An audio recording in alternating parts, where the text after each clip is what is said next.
আসসালামু আলাইকুম ওরহমতুল্লাহি অবরাকাতু। চন্দ্র এবং সূর্য গ্রহণ আল্লাহ তাআলার কর্তৃক নির্ধারিত একটি প্রক্রিয়া।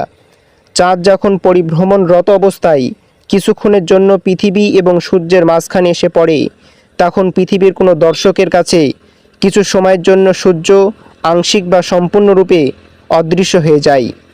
পবিত্র কোরআনে ইরশাদ হয়েছে, তিনি সত্তা যিনি সূর্যকে কিরণোজ্জ্বল এবং চাঁদকে স্নিগ্ধ আলোয় আলোকিত করেছেন। সূরা ইউনুস। সূর্যগ্রহণ এবং চন্দ্রগ্রহণকে ইসলামী দৃষ্টিভঙ্গিতে এত দুইয়ের উপর একটি ক্রান্তিকাল হিসাবে গণ্য করা হয়। সূর্য এবং চন্দ্র আল্লাহর সৃষ্টি, এর প্রমাণস্বরূপ আল্লাহ তাআলা এই দুইটির উপর গ্রহণ দান করেন, আর এই দুইটি আল্লাহ তাআলার অপার কুদরতের নিদর্শন।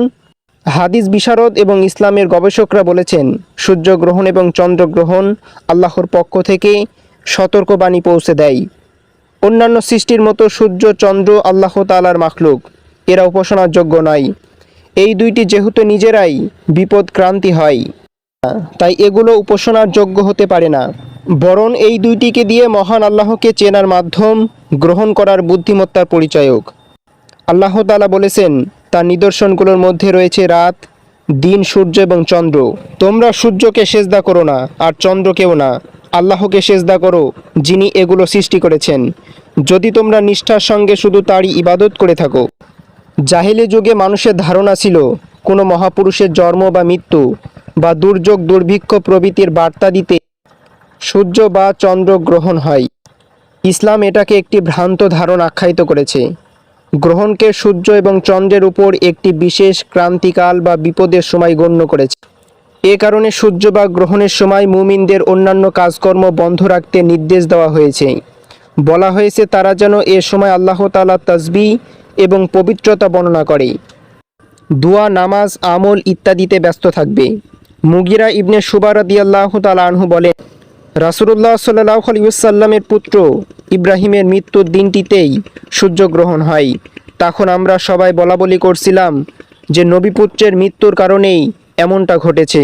আমাদের কথাবার্তা শুনে রাসূলুল্লাহ সাল্লাল্লাহু আলাইহি ওয়াসাল্লাম বললেন, সূর্য এবং চন্দ্র আল্লাহর অগণিত নিদর্শনগুলোর মধ্যে দুইটি নিদর্শন, কারণ মৃত্যু বা জন্মের ফলে সূর্যগ্রহণ বা চন্দ্রগ্রহণ হয় না। আবু বকর রাদিয়াল্লাহু তাআলা আনহু বর্ণনা করেন, আমরা রাসূলুল্লাহ সাল্লাল্লাহু আলাইহি ওয়াসাল্লামের কাছে ছিলাম, এমন সময় সূর্যগ্রহণ শুরু হয়। রাসূলুল্লাহ সাল্লাল্লাহু আলাইহি ওয়াসাল্লাম তখন উঠে দাঁড়ালেন এবং নিজের চাদর টানতে টানতে মসজিদে প্রবেশ করেন। আমরাও মসজিদে প্রবেশ করি। তিনি আমাদেরকে নিয়ে সূর্য প্রকাশিত হওয়া পর্যন্ত 2 রাকাত নামাজ আদায় করেন। এরপর তিনি বললেন, কারো মৃত্যুর কারণে কখনো সূর্যগ্রহণ কিংবা চন্দ্রগ্রহণ হয় না। তোমরা যখন সূর্যগ্রহণ দেখবে, তখন এই অবস্থা কেটে যাওয়া পর্যন্ত নামাজ আদায় করবে এবং দোয়া করতে থাকবে।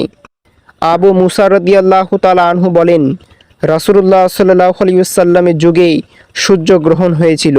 তখন তিনি এই আশঙ্কায় উঠে দাঁড়ালেন যে কিয়ামতের মহাপ্রলয় বুঝি সংগঠিত হবে। তিনি দ্রুত মসজিদে চলে আসেন। এরপর অত্যন্ত দীর্ঘ কিয়াম, দীর্ঘ রুকু এবং দীর্ঘ সেজদার সঙ্গে নামাজ আদায় করেন। আমি আর কোনো নামাজে কখনো এমন দীর্ঘ দেখিনি। এরপর রাসূলুল্লাহ সাল্লাল্লাহু আলাইহি ওয়াসাল্লাম বলেন, আল্লাহর এসব নিদর্শন বলি কারো মৃত্যুর কারণে হয় না, কারো জন্মের কারণে হয় না। তিনি এগুলো প্রেরণ করেন তার বান্দাদের সতর্ক করার জন্য। যখন তোমরা এই সব নিদর্শনগুলো দেখতে পাও, তখন তোমরা আতঙ্কিত হৃদয়ে আল্লাহর জিকিরে স্মরণ এবং দোয়া ইস্তেগফারে ব্যস্ত হও।